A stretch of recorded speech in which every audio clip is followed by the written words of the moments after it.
¿Cómo les va? Muy buenos días.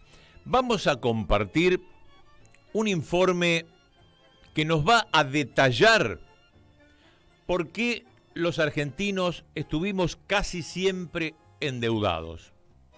Con todo el detalle, con todos los números.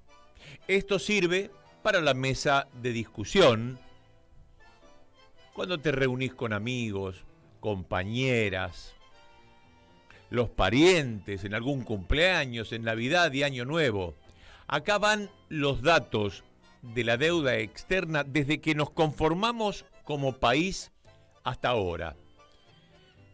Vas a sacar las cuentas y te vas a dar cuenta, vas a notar que todos los presidentes se endeudaron. ¿Por qué? ¿Porque no tenemos riquezas? No, nos sobran riquezas. Entonces, ¿porque hacemos mal las cosas? No la inmensa mayoría del pueblo argentino. Sí, aquellos que se beneficiaron con la deuda. Gran Bretaña, Estados Unidos y los cipayos de la Argentina. Es un negocio de ver. Vas a encontrarte que los únicos que no tomaron deuda en toda la historia, tenés que recordar a todos los presidentes. Rivadavia, Roca, Menem, todos los militares que asumieron el cargo por asalto. Bueno, casi todos. Los únicos que no tomaron deuda fueron Hipólito Yrigoyen, Juan Domingo Perón y Arturo Humberto Illia. Y los únicos dos que nos desendeudaron, Néstor y Cristina. Pero escuchá los datos, acá no va a haber opinión. Si sos gorila, resistilo, porque es simplemente cultura. Estos son datos, no opiniones. La deuda externa argentina. En una época en que el Imperio Británico concede financiamiento a varios países latinoamericanos, comienza la deuda externa argentina, en 1824, en un empréstito de la Barnum Brothers. Pero al mismo tiempo, Inglaterra firma acuerdos de comercio y amistad recíprocos que otorgaban beneficios a los comerciantes ingleses que dominaban la región. Para la Argentina, esa deuda no fue requerida, sino impuesta. Fue la forma en que el gobierno británico nos enganchó económicamente. Aquí, alguien lo aceptó y fue un escándalo. El primer negociador fue Juan Manuel García, ministro de Hacienda de Martín Rodríguez, gobernador de Buenos Aires de 1821 a 1824. Los otros ministros eran Rivadavia y De la Cruz. Aunque parezca insólito, enviaron a Inglaterra a negociar el empréstito a un comerciante inglés llamado Robertson y a otro comerciante que hacía negocios con los ingleses llamado Félix Castro. Se quería el dinero en teoría para dragar el Río de la Plata, mejorar el puerto y para obras de salubridad. La deuda fue por 1 millón de libras, pero a la provincia llegaron solo 140.000. Del resto, 150.000 libras se descontaron por el riesgo que implicaba prestarle a un país latinoamericano. Otras 150.000 fueron la coima que se quedaron los negociadores por Buenos Aires y los hermanos Baring. Otro tanto se descontó por gastos que hizo Rivadavia cuando estuvo en Inglaterra. Además, la banca Baring cobró 2 años de intereses por adelantado más un 1% de amortización de capital, 130.000 libras. La comisión, blanca, por la operación fue de 25.000 libras y 400.000 libras quedaron en Londres como pago de regalías de comerciantes británicos radicados en Buenos Aires a sus casas matrices, aceptado por el gobierno. Al tercer año de la colocación de los títulos, el gobierno no pudo seguir pagando. El default duró hasta 1857. En reconocimiento de los intereses caídos y de los pagos no realizados todos esos años, el gobierno acepta reintegrar 2.500.000 libras contra 140.000 que fueron efectivamente usufructuadas. El representante inglés le comunica a los tenedores de títulos que la propuesta fue tan buena que recomendaba aceptarla sin más dilaciones porque era muy superior a sus pretensiones originales.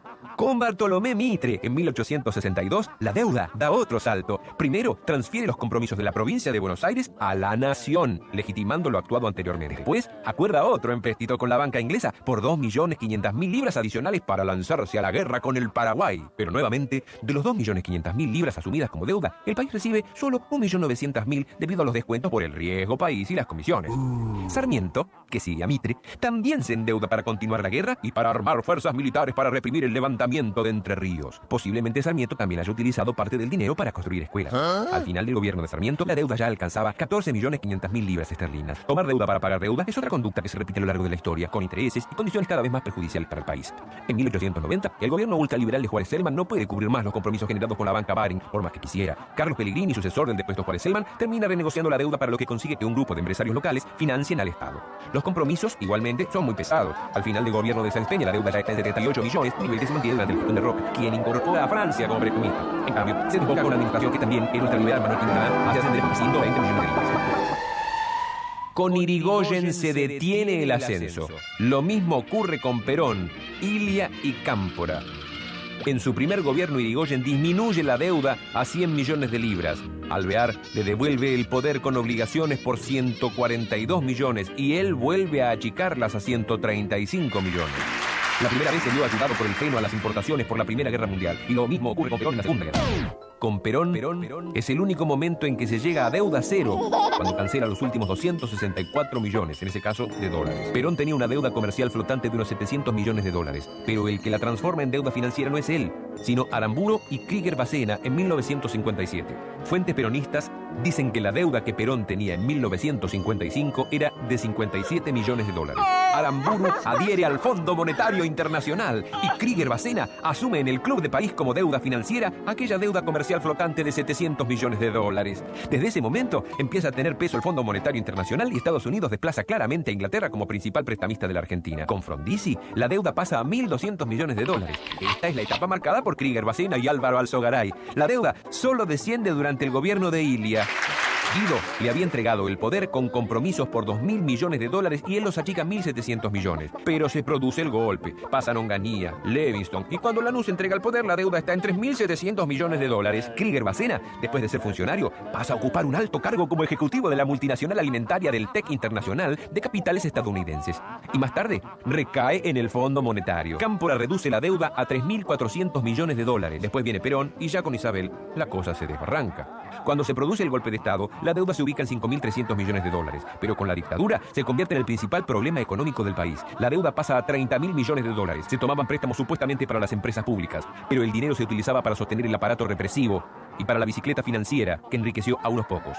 Es otra etapa donde la deuda es, de algún modo, impuesta. La banca estadounidense tiene un gran exceso de liquidez por los depósitos de los jeques árabes que se enriquecieron con la fuerte suba del petróleo de 1973. Ese dinero necesitaban colocarlo en algún lado. La tasa de interés es del 4% anual y los bancos cargan con los costos de las comisiones, con tal de poder prestar el dinero. Martínez de Oz, desde el Palacio de Hacienda, es un socio inmejorable para los banqueros. Hay contratos de deuda donde está negociando por las dos partes la misma persona. Vale la pena en este caso recordar los negocios del estudio Klein Mayral relatados al comienzo. El seguro de cambio que implementó el Banco Central en 1982 fue la estatización de la deuda privada. Lo diseñaron González del Solar y Domingo Cavallo. Tuvo un costo de 15.000 millones de dólares, por lo que la dictadura llevó la deuda de 5.300 a 45.000 millones. Cavallo le dijo a las empresas más beneficiadas que refinanciaran sus deudas en dólares a largo plazo, que el Banco Central les vendería dólares al precio de ese momento. De esa fórmula, les licuó la deuda en medio de un periodo de alta inflación. Alfonsín aceptó la continuidad del seguro de cambio, que estaba decretado hasta 1986.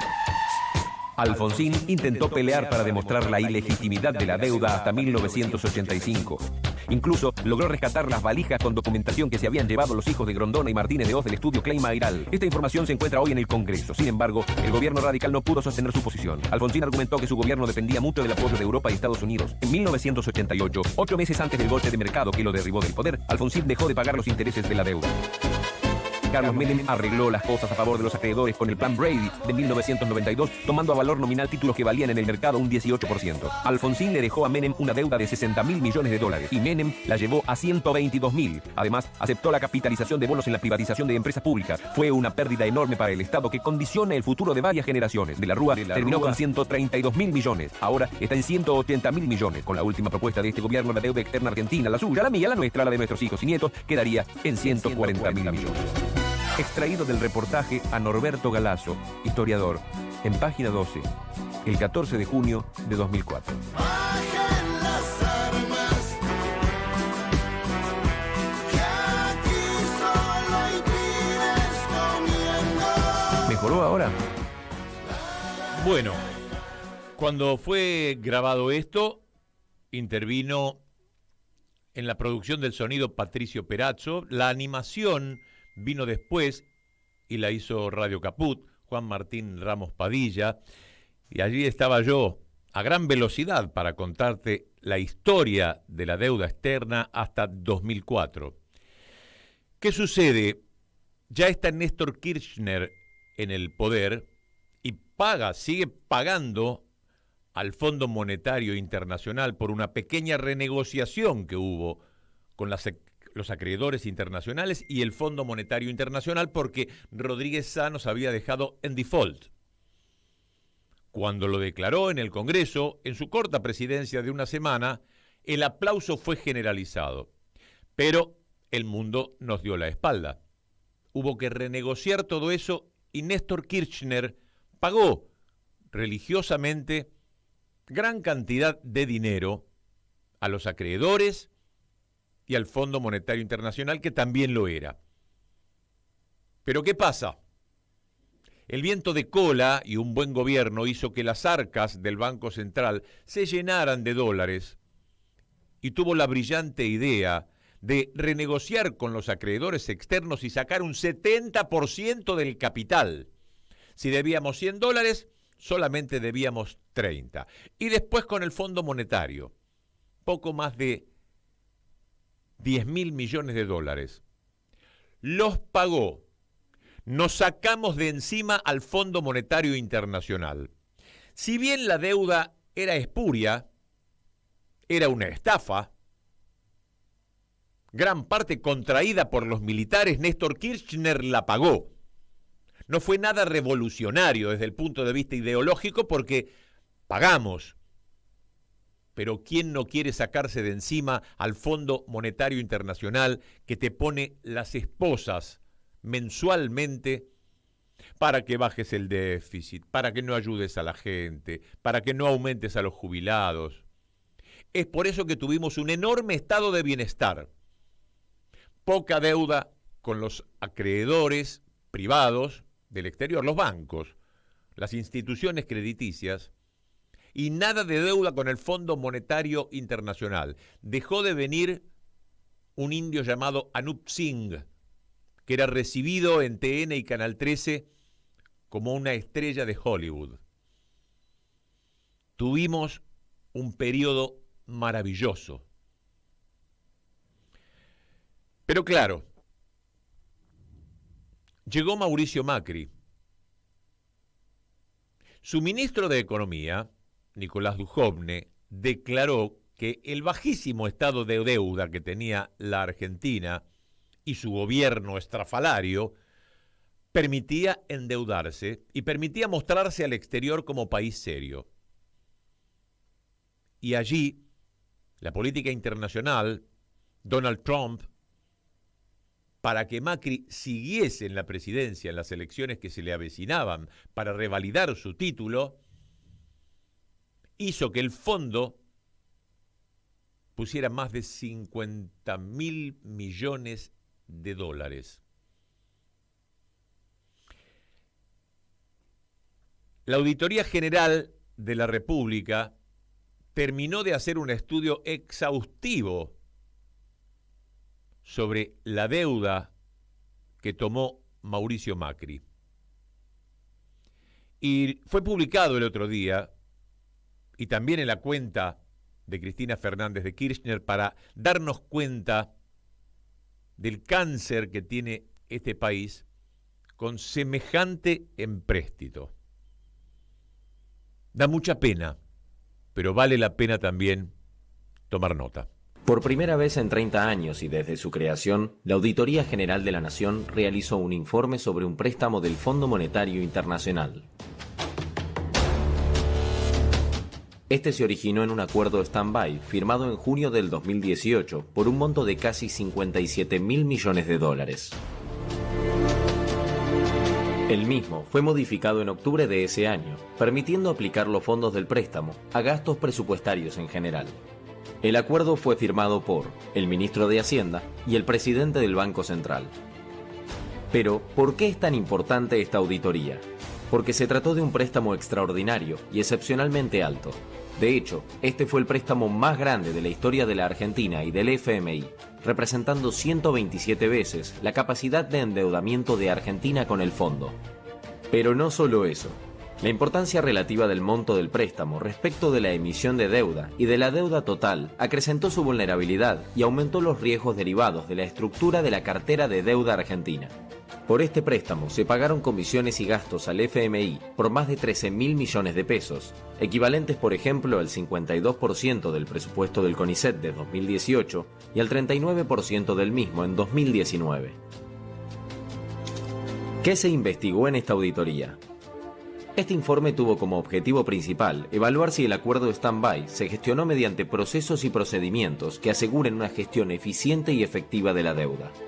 La AGN evaluó cumplimiento de normas y sanas prácticas internacionales, eficiencia, transparencia y efectividad en la gestión, que exista endeudamiento responsable, impacto en la solvencia y sostenibilidad de la deuda pública.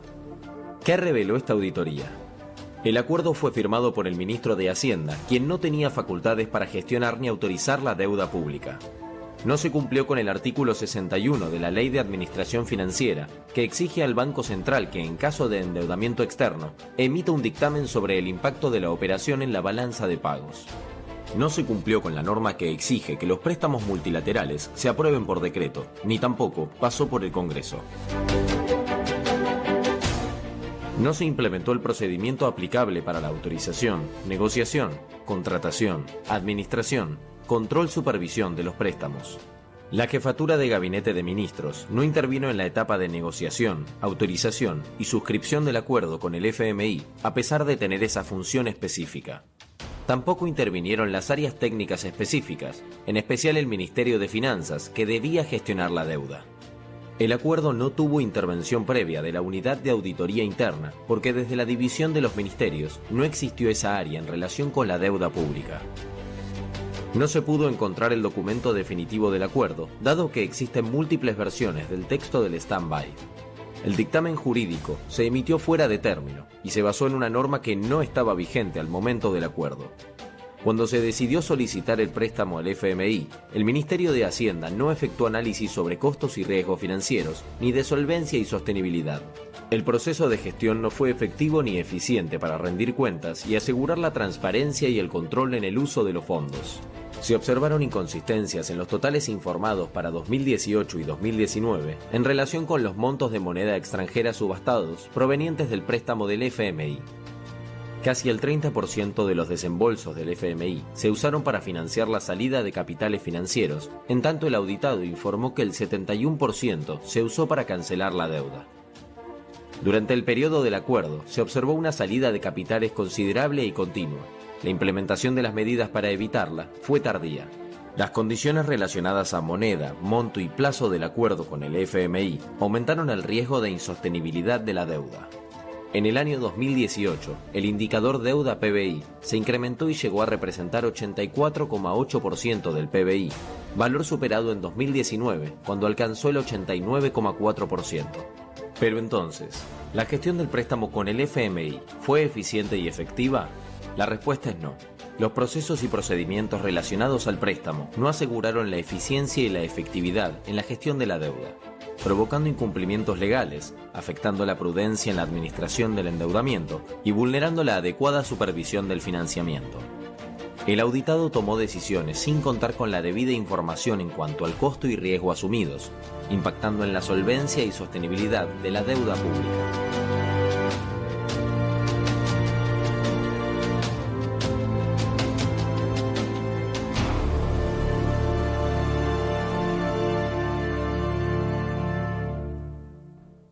Veamos brevemente una cronología de los hechos. Partimos de un antecedente muy importante, que es clave para comprender por qué luego se sucedieron los problemas en la gestión e incumplimientos normativos. En enero de 2017 se dividió el exministerio de Hacienda y Finanzas Públicas en dos, Ministerio de Hacienda y Ministerio de Finanzas. Al Ministerio de Finanzas le correspondieron dos funciones claves: la gestión de la deuda pública y la función de autorizar la operación. En mayo de 2018, el presidente de la Nación tomó la decisión de emprender las negociaciones con el Fondo Monetario Internacional. El 7 de junio, concluyeron las negociaciones y 5 días después, el 12 de junio, se firmó el primer acuerdo con el FMI. Los firmantes fueron el presidente del Banco Central y el ministro de Hacienda, es decir, el ministro que no tenía facultades respecto de deuda pública. 2 días después de la firma, renuncia el presidente del Banco Central, quien había firmado el primer acuerdo. Al día siguiente, presenta la renuncia el ministro de Finanzas, se lo designa como presidente del Banco Central de la República Argentina y se pide acuerdo al Senado para la designación, la cual nunca se concretó. No obstante, la designación del ministro de Finanzas como presidente del Banco Central tuvo efecto 3 días después, el 18 de junio, fecha en que se firmó el segundo acuerdo. Es decir, que en un día, al ex ministro de Finanzas se le acepta la renuncia, se lo designa en comisión como presidente del Banco Central de la República Argentina y firma el acuerdo con el Fondo Monetario Internacional. En ese acuerdo el otro firmante es nuevamente el ministro de Hacienda, quien seguía sin tener competencia en materia de gestión de la deuda pública. Recién el 21 de junio de 2018, 9 días después de la primera firma y 3 días después de la segunda, se dicta el Decreto de Necesidad y Urgencia 575/18, que unifica los ministerios y coloca la competencia sobre la gestión de la deuda pública en cabeza del ministro, que ya había firmado. 10 días después de la firma del primer acuerdo, se emite el dictamen jurídico donde para validar la competencia del ministro firmante se citó ese DNU 575/18 que no existía al momento de ninguna de las dos firmas y que se publicó el mismo día en que se emite el dictamen. Dado que la deuda pública trasciende las generaciones, se espera que un préstamo de tal excepcionalidad, magnitud e impacto sea gestionado con máxima prudencia, al resguardo de opiniones técnicas que aseguren al menos eficiencia en el manejo del riesgo y eficacia en el cumplimiento normativo. En este trabajo se comprobó que no fue así.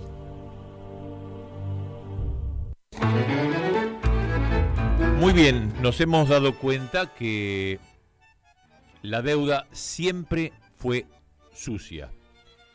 Han habido en la República Argentina gobiernos conservadores, muchos, principalmente en el siglo XIX y también en el siglo XX con los militares. Hemos tenido gobiernos de facto, muchos.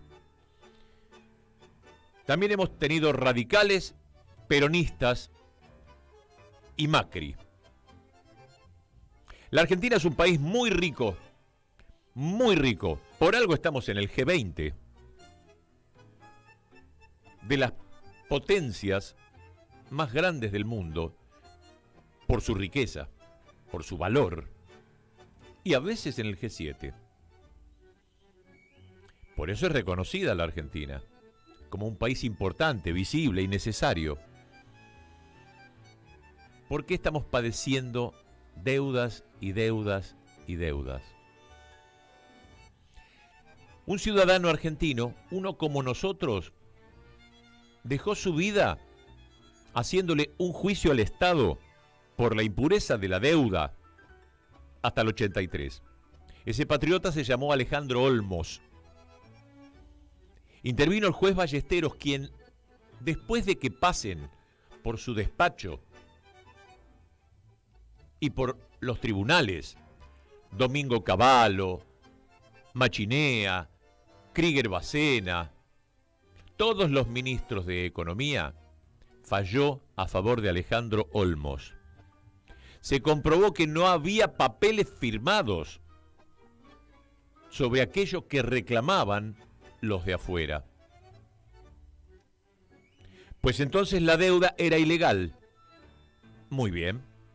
Pero la determinación de no pagarla porque era ilegal ya tenía que pasar por el Congreso. ¿Y quién hubiese tenido los huevos suficientes como para llevar adelante esa determinación?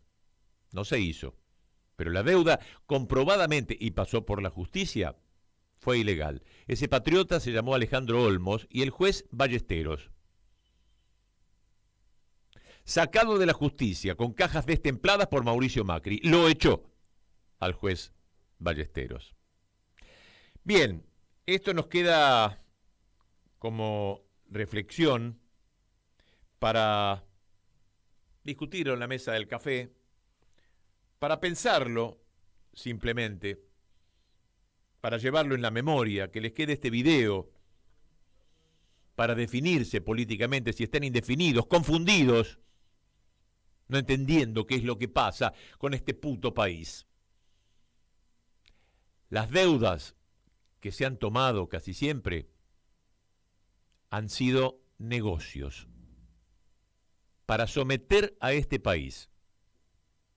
Y aquellos que no han tomado deuda o que nos desendeudaron, como Irigoyen, como Perón, como Ilia, golpe de Estado, sacados de la presidencia. Y a Néstor y Cristina, bueno, a Néstor le tocó la muerte natural, pero a Cristina, la muerte política, que ahora no son manu militari, sino medios de comunicación y poder judicial. La reflexión te queda a vos. Estos fueron datos, no opiniones.